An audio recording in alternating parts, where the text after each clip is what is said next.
이 마음을 떠나서 부처를 찾을 수는 결코 없다. 저희가 쓰고 있는 게 마음인데, 마음을 가지고 이렇게 뭐지? 하는 이게 마음인데, 뭐지? 하면서 바깥으로 뭐지에 대한 답을 찾으러 간단 말이에요. 뭐지? 하는 이 문제가 곧 답인데, 뭐지? 하는 이건데, 뭐지? 한 다음에 갭을 두고 그 답을 찾으려고 바깥에서 뒤진단 말이에요. 찾아 나선단 말이에요. 뭐지? 하는 이건 뭐예요? 뭐지? 하는 이놈이 뭐냐? 이걸 회광반조해야 된다. 그래서 이 선에서는 항상 문제가 답이에요. 이 먹고 해서 그 답을 찾는 게 아니라 이 먹고, 그게 답이에요. 그게 법이에요. 이 먹고가. 이 하면 이게 벌써 법이에요. 답이 드러난 거예요. 자기 살림살이가 드러난 거란 말이에요. 부처는 스스로의 마음으로 깨달아 얻는 것이오늘 마음을 떠나 어찌 따로 부처를 찾겠는가.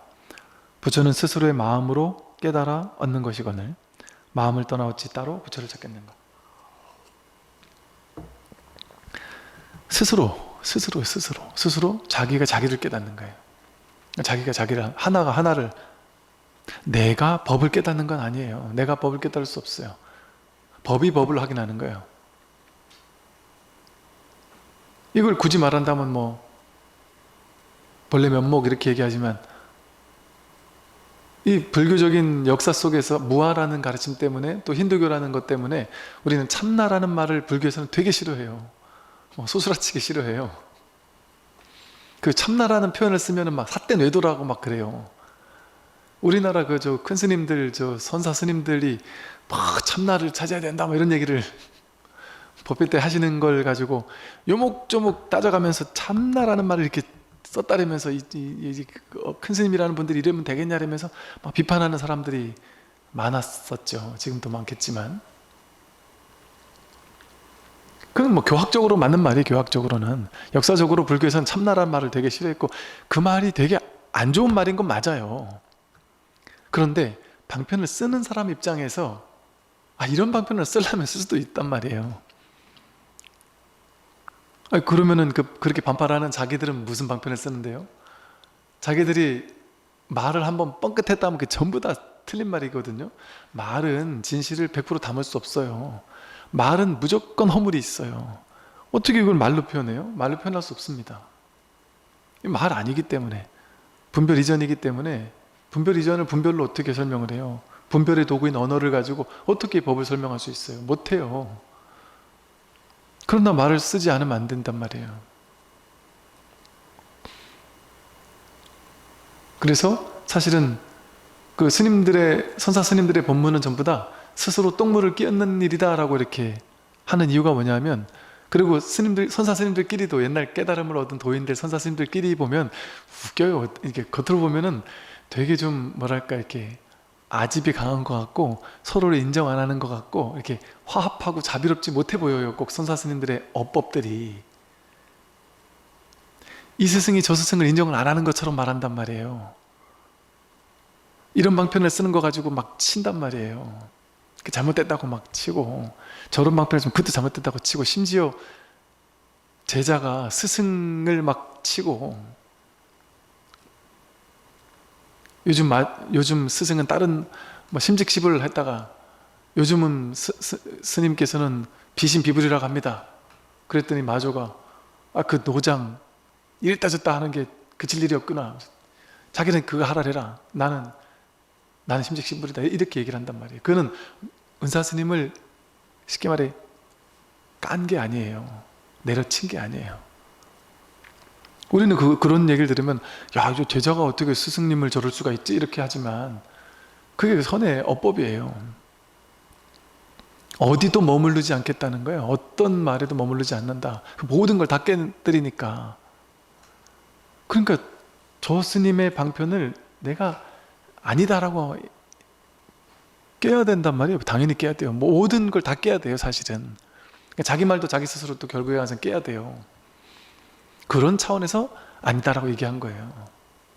진짜 아니라서 아닌 게 아니라, 사실은 다, 그러니까 이게 선의 초기에 보면 무슨 뭐 우두종 계열, 또는 이제 육조, 마조 이쪽에서도 마조에서도 홍주종, 마조 쪽으로 홍주종 계열이 있고 또 뭐 신수 쪽 계열이 있고 뭐 이렇게 몇몇 계열의 선의 흐름들이 있어요. 그래서 이걸 가지고 뭐 여기는 무슨 종이라고 하고 무슨 종이라고 하고 이러면서 세 가지가 어떻게 다르다고 하고 막 논사들 얘기를 보면 막 이것이 세 가지 막 서로 다른 것처럼 이렇게 나와요.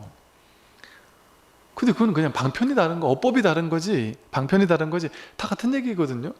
근데 이제 이걸 학자분들 입장에서는 이제 이거의 특징, 이거의 특징, 이거의 특징에서 이제 다르게 말하겠지만, 근데 이제 다른 것 같지만 사실은 그냥 똑같은 얘기를 하고 있어요. 근데 표현 방식이 이렇게도 말할 수 있고 저렇게도 말할 수 있는 거예요. 그리고 이렇게 말한 걸 깨기도 하고 저렇게 말한 걸 또 깨기도 한단 말이에요. 부처, 성품, 마음 이렇게 했다가 그걸 또 깨는 스님도 등장을 하고요. 새가 우는 게 저게 바로 법문이다 이랬다가 새가 우는 게 어떻게 법문이냐 이렇게 하는 스님도 있고, 물 흐르는 저 도랑물이 법문을 하는구나, 그럴 수 없다 이렇게 얘기하기도 하고. 그게 우리 분별을 가지고 우리가 그런 것들을 보면 도대체 어떤 스님 말이 맞는 거지? 이렇게 보지만 그냥 딱 법을 한번 확인하고 난다면 이렇게 얘기할 수 있는 측면도 있고 저렇게 얘기할 수 있는 측면도 있구나, 또 이렇게 얘기하는 측면에서는 이런 오류가 있을 수 있고 저렇게 얘기하는 측면에서도 그런 오류가 있을 수 있고, 또 아무리 올바르게 얘기를 했어도 그거는 전부 다 깨뜨려야 될 것들이에요. 왜? 다 달을 가리킨 손가락이잖아요. 손가락은 볼 필요가 없는 거예요. 달을 봐야 되는 거지. 그러니까 그 말을 통해 말이 떨어지는 낙처를 우리는 관심을 가져야지 말에 얽매였으면 안 돼요. 그래서 어떤 분들 법문 듣다가, 스님들 법문 듣다가 특정한 한마디 말이 꽂혀가지고 그걸 자기 좌우명처럼 막 붙잡아가지고 스님 이렇게 얘기하지 않았습니까? 하면서 막 그거를 이렇게 애지중지하잖아요. 그걸 그렇게 공부하는 게 아니에요. 이 공부는 그렇게 어떤 하나만 딱 붙잡아가지고 이렇게 하면 안 됩니다. 그 모든 말이 떨어지는 낙처가 뭔지 늘 거기 하나에, 그 공부 하나에 관심을 기울이면서 공부를 해야 된다는 것이죠. 그래서 따로 부처를 찾고, 따로 부처를 찾아서 안 된다는 얘기가 계속 나오잖아요. 부처를 찾는 그놈이니까 계속 부처를 찾다가 하루 종일 부처를 찾다가 뭐지 하고 이게 눈 깊고 헤멈듯이 색상의 미숙법을 이렇게 세상을 보는 방식, 분별의 방식으로, 내가 저것을 확인하는 방식으로, 내가 저것을 아는 방식으로, 그렇게 둘로 나뉘는 방식으로 찾다가 문득 이걸로 안 되는 거구나 해서 찾고 있는 이놈, 이 자기가 자기를 확인하는 거예요. 찾고 있는 이게 다였구나, 이거였구나. 그래서 자기가 자기를 보는 거예요. 먼저 깨달은 분이나 뒤에 깨달은 분들이 단지 마음 하나만을 말씀하셨으니 마음이 곧 부처요, 부처가 곧 마음이며 마음 떠나 부처가 없고 부처 떠나 마음이 없다. 먼저 깨달은 분이나 뒤에 깨달은 분이나 전불후불이 단지 마음 하나를 말씀하셨다. 모두 어떤 부처님이든 전부 다 이 진실 하나, 마음 하나, 법 하나, 그걸 뭐 마음이라고 하든 진실이라고 하든 법이라고 하든 담마라고 하든 본래 면목이라고 하든 주인공 불성, 열애장, 열반, 해탈, 자성청정심, 뭐라고 불러도 상관없어요. 거기에 해당하는 어떤 대상은 없으니까 그냥 그렇게 이름을 붙인 것뿐이지. 그런데 여기서는 선에선 주로 마음이라는 말을 써요. 그래서 그 모든 전불후불이 이 마음 하나를 말씀하셨다. 마음이 곧 부처다. 심즉 시불이다. 심즉 시불, 마음이 곧 부처다. 부처가 곧 마음이며 부처가 곧 마음이에요. 이게 다 같은 말이에요. 마음 떠나 부처가 없다. 심 외 무불이다. 마음 바깥에 따로 부처가 없어요. 마음, 부처 떠나 마음이 또 따로 없다. 부처, 마음, 해탈, 열반, 본성, 진여, 여여 다 다른 말이 아니에요. 반야, 해탈 전부 다. 만약 마음을 떠나 부처가 있다고 한다면 부처는 도대체 어디에 있는가? 만약 마음을 떠나서 이 자기가 쓰고 있는 이 마음을 떠나서 부처가 있다고 한다면 도대체 부처는 어디에 있는가? 도대체 부처를 어디서 찾을 거예요? 어디에 있겠어요? 평생을 부처를 찾아도 찾을 수가 있겠냔 말이죠. 찾는 그놈을 돌이켜보지 않으면.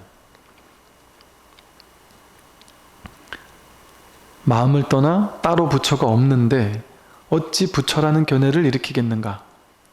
이 마음을 떠나서 따로 부처가 없는데 어찌 부처라는 견해를 일으키겠는가? 이 부처라는 견해, 이게 이제 우리 공부를 방해하는 거죠. 법상이라고 해서 법에 대한 상, 깨달음에 대한 상, 부처라는 상, 부처라는 견해, 그 견해로 쥐고 있단 말이에요. 우리는 이게 우리 공부를 방해해요. 그 공부를 많이 하신 이제 옛날 방식으로 이제 공부를 많이 하면 많이 할수록 오염된 부처라는 견해에 본인이 사로잡혀 있으면서도 사로잡힌 줄도 몰라서 거기에 스스로가 묶이는 경우가 너무나도 많습니다. 우리가 알아야 될 게 그거예요. 저희 은사 스님을요, 지금 살아계시거든요. 아직도. 은사 스님 이제 제자분들의 설법이나 법문이나 뭐 이런 걸 들어보면 법륜 스님도 한 번씩 얘기를 하시는데, 저도 옛날엔 그런 얘기 많이 했어요. 요즘엔 좀 안 하지만 그 은사 스님에 대한 온갖 정말 막 진짜야 진짜 싶을 만한 그 약간 그 도인, 이분이 놀라운 도인이다 싶을 만한 이런 온갖 이야기들이 이제 회자되는 이야기들이 많아요. 제자들 사이에서. 심지어 이런 말도 있다니까요. 그 경주 남산 철령사 계실 때 막 억수처럼 막 비가 막 쏟아지는데 저쪽에서 스님이 이제 이렇게 우산도 안 쓰고 오셨단 말이에요. 근데 방에 쑥 들어오는데 비를 한 방울 안 맞았다더라. 뭐 예를 들어 또 뭐 그 철령사 땅을 살 때 그 원 주인이 절대 땅 안 판다고, 이 땅이 얼마나 훌륭한 땅인데, 이 뭐 무슨 남산에 전기가 있고 이런 땅인데 이건 안 판다고. 그 스님께서 팔으라고 여기 도량을 읽어야 된다. 하여튼 안 판다고 하면서 그 노장 어르신이 그러셨대요. 저 태양을 한번 갈라보면 내가 그때 팔겠다. 그러고 그냥 이렇게 지나가다가 이렇게 내려가다가 서둘러 뛰어오셨대요. 뛰어오셔가지고 큰 스님한테 막 절을 하면서 제가 팔겠습니다. 그리고 그 옆에 있는 스님이 이렇게 하늘을 보니까 해가 이렇게 떨어질 때 있잖아요. 해가 이렇게 떨어질 때 해가 선명하게 동그랗잖아요. 떨어질 때 그때 이제 거기에 구름이 이렇게 싹 지나가면 중간에 구름이 이렇게 가로로 딱 질러 지나가면 위아래 해가 딱 갈라지는 것처럼, 딱 그 장면을 보고는 그 어르신이 해를 갈랐다고 와서 팔겠다. 뭐 예를 들어 뭐 이런 식의 이야기들 있잖아요. 진짜인지 어쩐지 모르겠어요. 저도 들은 얘기라. 그리고 뭐 하다못해 백두산을 이제 백두산 정상에 이제 신도님들하고 막 갔는데 1년에 몇 번 천지 전체를 볼 수가 없대요. 여러분 그냥 재미로 하는 얘기예요. 그냥 들으시고. 근데 큰 스님께서 주장자를 들고는 막 이게 주문을 막 외우셨대요. 이게 슬그머니 사라지는 게 아니라 하여간 저한테 얘기해줬던 그 스님, 그 조카 상자 되는 스님인데, 그 스님 말로는 이걸 아무도 안 믿을 거라면서 눈이 동그래져가지고 이게 그냥 열린 게 아니라 스님께서 연부를 하니까 옆에 신도님들이 우르르 앉아가지고 같이 이제 연부를 막 따라 했대요. 근데 이게 어떻게 이럴 수 있나 싶을 정도로 구름이 싹 거친 게 아니라 이렇게 착 이렇게 팍팍 거치더래요. 그러면서 막 신도님들 옆에서 막 나중에 막 눈물을 흘리고 막 나중에 박수를 치고 하느라 이랬다고, 뭐 이런 얘기에서부터 막 온갖 하여간 그 다양한 이야기들이 있습니다. 저도 그런 얘기를 했는데요. 제가 어느 날 그때 이제 막 되게 신기한 것처럼 얘기를 했어요. 근데 이제 저부터도 그렇게 얘기했다는 거죠. 제가 그냥 그 당시 이제 그 관에 대한 다양한 어떤 담론들, 이런 것들이 이제 대소승의 다양한 담론들이 이제 있어 왔어요. 그래서 거기에 대해서 제가 좀 나름 궁금한 부분들이 있었어요. 그래서 막 책을 찾아보고 있었던 중이었는데, 저기 어디 갔다가 이제 돌아오셔가지고 스님이 보통 돌아오시면은 그냥 이런저런 뭐 절에 별일 없냐 뭐 이런 거 물으시는데, 갑자기 그날 이렇게 산 쪽으로 이렇게 산책을 하면서 계속 걸으시길래 이렇게 따라갔는데, 거기서 관에는 내관과 외관이 있다. 그래서 내관 어떻게 하는 것이고 외관 어떻게 하는 것이고 하면서 그 관에 대한 얘기를 한참 해주시는 거예요. 그래서 제가 그때 어린 나이에 되게 뭐지? 이 스님이 내 마음을 읽고 계시나? 뭐 이런 생각이 들어서 막 그 스님한테 가서 약간 이게 막 자랑 비슷하게, 야, 스님 도인 맞나 보다. 내 마음을 읽은 것 같다. 그래서 막 이렇게 얘기를 했던 기억이 있어요. 그러니까 이제 뭐 그게 옳고 그름, 그게 맞고 틀리고 또는 그게 뭐 위대하고 위대하지 않고 그런 거를 얘기하려는 게 아니라, 그것처럼 우리는 당대에 계신 분도 이렇게 이제 막 신의적인 이야기들을 막 과장을 해요. 그런데 이게 2500년 지났잖아요. 부처님은. 그 얼마나 그 과장이 이제 붙고 붙고 또 붙었겠어요. 우리나라 어지간한 위인들은 전부 다 뭐 아래서도 태어나고 뭐 태어나자마자 막 마을이 들썩이면서 우는 건 기본이죠. 뭐 오줌을 싸면 막 전체가 막 한강이 되고 막 별의별 희한한 이야기들이 다 있잖아요. 뭐 짐승이 갖다 키워주기도 하고 뭐 별의별 4살 5살밖에 안 되는데 막 언어를 다 띄고 뭐 2500년이 지나면서 부처님이라는 존재가, 더구나 인도에서는 부처님 멸관 이후에는 부처님이라는 존재가 신도님들과는 괴리된 스님들만의 교학을 연구하는 불교, 부파불교가 였었잖아요, 한동안.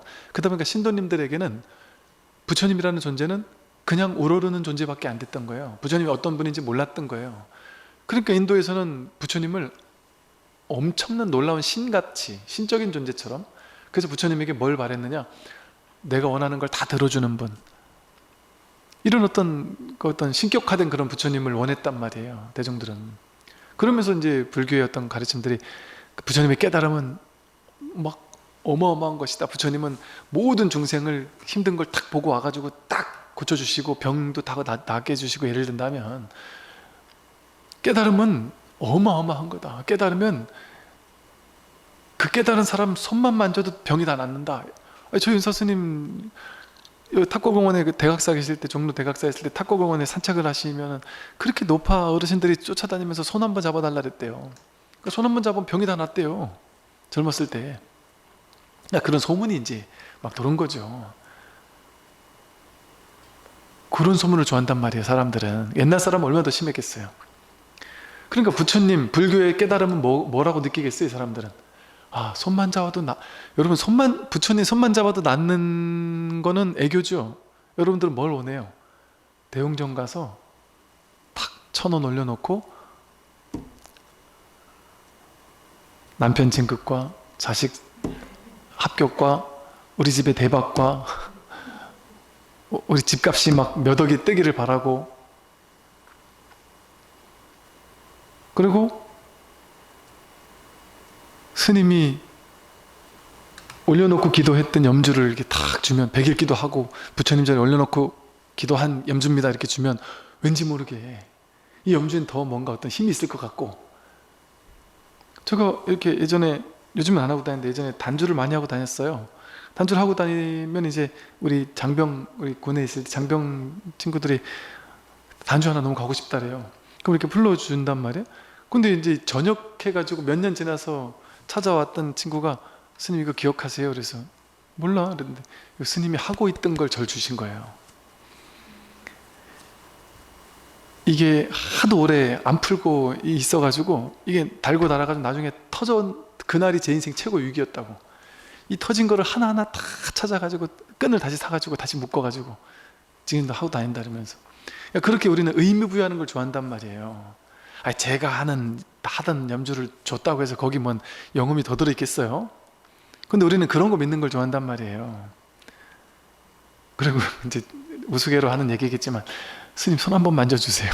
기운 좀 받아가지고. 손 한번 잡아줬다고 기운이 뭐 전달이 되고 그러겠어요? 자기가 부처인데. 우리는 그런 걸 좋아한단 말이에요, 법에 대해서. 그러니까 하다못해 부처님 저 높은 절에 있는 부처님을 찾아가면서 막 10kg짜리 5kg짜리 그 할머니들이 그 무거운 쌀을 짊어지고 올라가서 부처님 전에 탁 올려놓고 나서 엄청난 가피를 받을 거라고 생각을 할 수 있단 말이죠. 그런 어떤 순수한 신심을 제가 막고자 하는 얘기가 아니라, 그런 신심을 가지고 있으면 그런 신심이 이루어질 확률이 높아요. 당연히 높죠. 왜 그렇겠어요? 내가 부처님에 대한 간절한 신심을 가지고 내가 이렇게 기도했을 때 나는 될 거야 라는 굳은 믿음을 가지고 있잖아요. 그리고 또 든든함이 있잖아요. 부처님이 나를 도와주실 거야 하는 든든함이 있잖아요. 그 마음은 누구 마음이에요? 자기 마음이거든요. 근데 조금 더 마음 공부를 해가지고 부처를 바깥에 있는 부처가 나를 도와주는구나 라고 둘로 나누지만 않는다면 더욱더 힘은 더 강해지겠죠. 자기를 믿는 거니까, 자기 마음이니까. 그래서 믿음이 없는 사람보다는 그런 순수한 믿음이 있는 사람이 훨씬 당연히 더 잘 이루겠죠. 당연히 어려움도 잘 극복해내겠죠. 지금 좀 시련이 오더라도 부처님께 탁 맡기는 마음이 있기 때문에. 그러니까 그 신앙심이라는 것도 무시 못하는 거예요, 사실은. 그런데 너무 그런 측면만 우리가 이제 강조를 하다 보면 이게 이제 기복으로 빠질 수가 있단 말이죠. 그리고 둘로 나눠놓고 부처님께서 우리에게 가피를 준다는 식으로만, 이렇게 둘로 나누는 방식으로만 자꾸 얘기를 하게 되면 왜곡된 불교를 가져올 수도 있는 측면이 있단 말이죠. 근데 우리가 대부분 불교하면 그런 것들을 생각해요. 불교의 깨달음하면 부처님께 가서 기도만 해도 뭐 엄청난 뭔가가 있을 것 같고, 이런 그걸 깨달음이라고 착각한단 말이에요.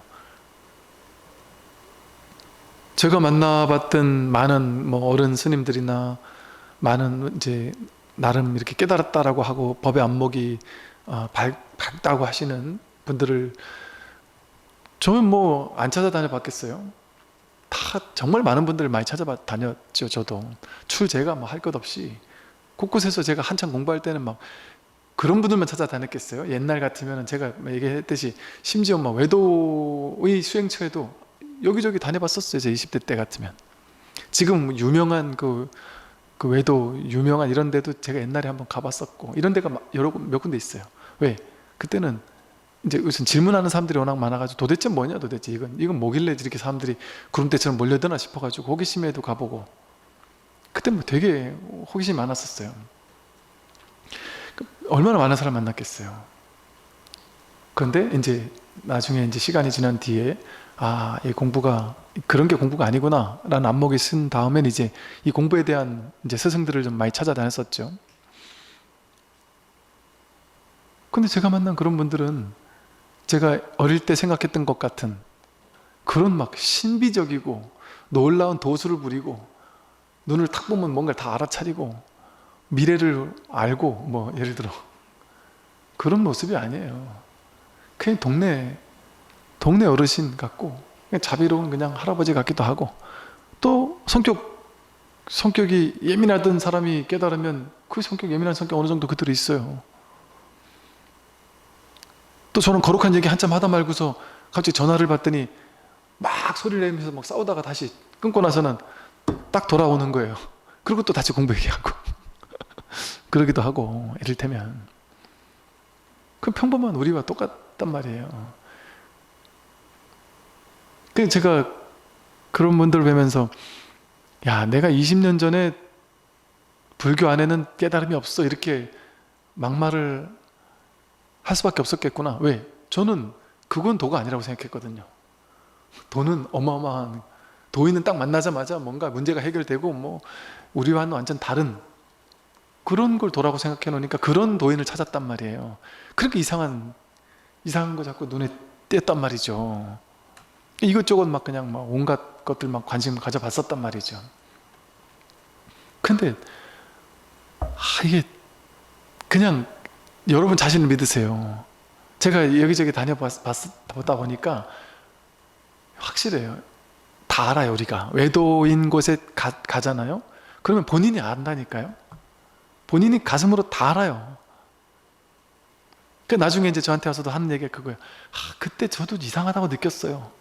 그런데 그래도 뭔가 그래가지고 남아있었다는 얘기를 다 해요. 다 뭔가 이상하긴 했어요. 이 얘기 안 하는 사람이 없다니까요. 자기 가슴이 먼저 알아요. 이건 아니구나 하는 걸 안다니까요. 그 자기를 믿어야 돼요. 자기를. 저도 여기저기 다녀보니까 이게 진짜 아니라는 게 너무나도 훤히 적나라하게 드러나더라고요. 너무 수준 이하거나 이건 진짜 너무 아니 이런 것들이 너무 많더란 말이죠. 근데 우리는 모양을 중시하니까 그건 그럴싸한 모양으로 이렇게 포장하는 거에 속는단 말이에요.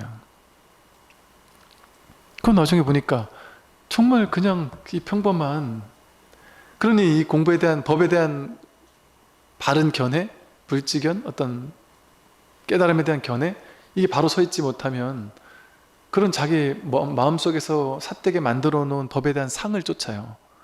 도인에 대한 상을 자기가 만들어 놓고 거기에 걸맞는 사람을 찾아다녀요. 근데 거기 걸맞는 사람은 대부분 사입이 외도거나 사기를 치거나, 왜? 독특한 척 해야 되니까, 특이한 척 해야 되니까. 제가 이상한 명상단체 많이 다닌 사람들 얘기를 또 들어봤을 때 심지어 이런 경우도 있대요. 사입이 외도 같은 그런 일을 많이 하는 단체일수록 도인은 남다르다, 뭔가 다르다는 걸 강조한대요. 그리고 그 스승은 내가 당신들과 다른 모습을 취하기 위해서 되게 부단히 노력을 한대요. 얼마나 불쌍해요, 그런 도인은. 이 사람들 앞에서 도인 흉내를 내야 되는 거에 계속 긴장해야 되고, 먹고 싶은 거 제대로 못 먹고 거룩한 것만 골라 먹어야 되고, 하고 싶은 거 못 하고, 걸음걸이도 점잖게 걸어야 되고, 체하며 살아야 된단 말이에요. 척하며 살아야 된단 말이에요. 도인 척 흉내내며 살아야 되는, 얼마나 피곤한 일입니까? 그래서 그분이 이상한 외도에 엄청 많은 곳을 다녔다 그래요. 근데 그분 얘기를 들어보니까 자기가 옆에서 봤던 도인들 치고 진짜 거룩한 사람 본 적이 없다. 그런 체하는 게 너무 눈에 들어온다는 거죠, 옆에서 있다 보면. 그러니까 체해야 되니까 얼마나 힘들겠어요. 그게 법에 대한 삿된 관념, 왜? 그게 일반적인 관념이잖아요. 일반적인 사람들은 도인은 그럴 거야 라고 다 믿잖아요. 그러니까 거기 맞는 행동을 해가지고 그 사람들을 딱 굴복시키려고 하겠죠. 그래서 이 공부는 그렇다고 제가 막행막식 하는 게 도라는 게 아니고, 당연히 공부를 하게 되면 자기 마음이 평화라지고 좀 고요해지고 끄달려가는 것도 적어지고 하니까 시간이 좀 필요한 사람도 있겠지만 대부분은 성격도 좋아지고요, 좀 큰 스트레스도 좀 덜 받고 시간이 지나면 지날수록 점점 좋아지는 게 딱 보이죠. 그러나 그래서 이제 특히 자기 공부하는 사람은 상관없는데 자기 공부를 이렇게 펼 사람들, 법을 전하는 어떤 역할을 할 사람들은 조금 타고난 사람을 찾는다 그래요, 스승들이. 성격도 원래 좀 원만하고 부모님께 사랑 많이 받고 태어나고 공부도 좀 어느 정도 했고 성품 자체가 그냥 원래 좀 원만하고, 이런 분들이 공부를 해서 깨달으면 포교하고 교화하는데 훨씬 좋다, 그 얘기를 왜 하는지를 알겠다니까요. 옛날 깨달은 도인인데, 분명히 깨달은 도인인데 너무 심하게 막행막식을 하는 분들 있잖아요. 왜냐면 그거는 습은 단박에 없어지는 게 아니니까 이제 자유로워진단 말이에요. 사실은 자유로워진 측면이 있단 말이에요. 큰 상관이 없어요. 근데 그러더라도 이 대중을 위해서 조금은 이제 좀 자제도 하고 이래야 되는데 그 눈치를 안 보니까 그냥 그래 보일 수도 있단 말이죠, 처음에 잠시는. 그래서 좀 이렇게 좀 반듯하게 이렇게 공부를 하는 사람을 찾는 이유가 그 습이 오래 가니까 그런 것 같아요. 자기 습을, 개인적인 습을 닦는 거는 오래 걸린단 말이죠. 화가 많은 사람이 깨달았다고 바로 화가 딱 사라지겠어요? 계속 화를 낸다니까요. 그러니까 그런 걸 보면 신심 떨어지잖아요. 근데 원래 성격 자체가 화를 잘 안 내는 사람들이면 얼마나 좋겠어요. 예를 들면 그렇다는 거죠. 그래서 여러분들 외모, 겉모습 내지는 그 사람의 이런 것만 보고 그 공부를 판단하면 안 되고, 그래서 이제 불교에서는 그런 얘기가 있어요. 그 사람의 법만 봐야지 그 사람의 현실을 보면 안 된다. 그 말은 여러분들에게 어떤 걸 시사해 주느냐 하면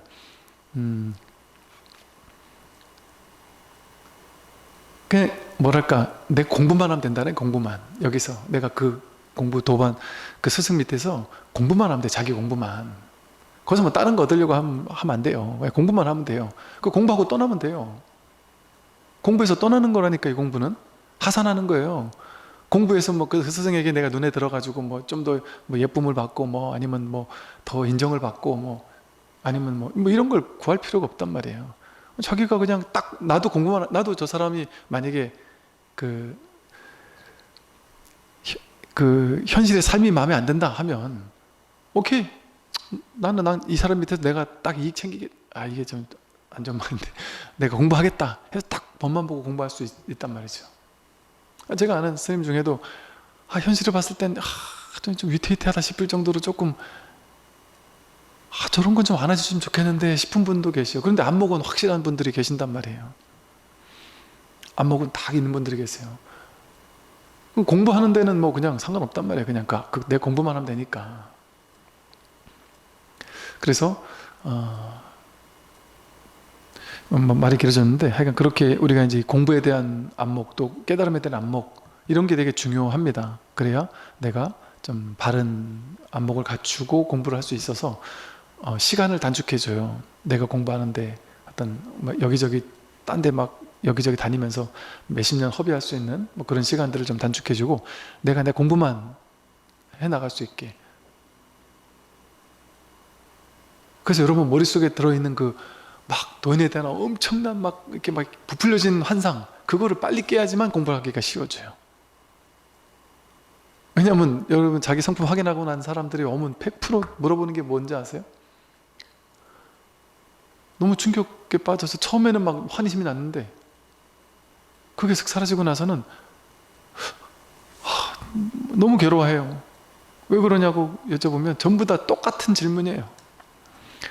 저는 분명히 성품을 확인한 것 같은데, 이 자리는 분명한데 현실이 조복이 안 돼요. 현실이 똑같이 화내고 똑같이 분별에 끌려다녀요. 물론 끌려다니다가 딱 돌아오긴 하는데, 돌아올 수는 있지만 그래도 계속 끌려다닌다는 게 이건 도인 아닌 것 같습니다. 평소랑 너무 똑같아요. 평소랑 너무 똑같아요 라는 말을 해요. 그럼 어떻게 해야 돼요? 이렇게 물어보니까 대부분 어떻게 생각하냐면, 내가 깨달았으면 남들과는 다른 의식 상태, 항상 깨어있는 의식 상태, 항상 휘둘리지 않는 어떤 그 삼매의 상태 같은 어떤 또 다른 어떤 한 차원 높은 의식 상태가 계속 유지돼야 된다고 생각해요. 뭐 어떤 분은 내가 깨닫고 나면 뭔가 항상 감사, 감동, 막 환희심에 넘쳐 흐를 거라고 생각을 한단 말이에요. 항상 환희심에 넘쳐 흐르는 삶이 지속된다? 그거는 병이죠, 병. 그 조증이 아닐까요? 그러다 죽어요, 사람이. 그렇게 되면. 그거는 왔다 가는 경계예요, 그런 것들은, 환희심은. 그리고 그냥 평상심이라니까요. 그런 안목이 딱 밝혀져서 괴로움에 이제 내가 끌려다니지 않는 거지, 더 이상 심하게 끌려다니지 않는, 그러나 도노 점수라고 해서 한참 시간을 또 보내야 돼요. 10년, 20년, 30년 보내야 된단 말이에요. 우리 남은 인생 전체를 그 수행에다가 바쳐야 된단 말이에요. 그 공부에다가. 그러는 게 진짜 공부지. 그러니까 여러분들이 그런 환상이 딱 깨지고 나면은 공부하기가 훨씬 수월해져요. 왜냐하면 공부하는 사람들 대부분 첫째, 깨달아야 된다라는 이런 집착, 이게 너무 심해요. 왜? 로또 당첨되고 싶어 하는 거예요. 깨달음이라는 로또 당첨되면 내가 완벽히 뒤바뀌겠지, 이걸 꿈꾸니까. 내면이 완벽히 뒤바뀌는 거지, 세상을 보는 안목이 확 뒤바뀌어서 뭐랄까, 궁금한 게 사라져요. 다 안달까? 내가 누군지는 알고 세계가 뭔지를 아니까 이제 궁금할 게 없어요. 그냥 이제 한 세상 푹 쉬게 된달까? 근원에서는. 그러나 현실은 여전히 남아있단 말이에요.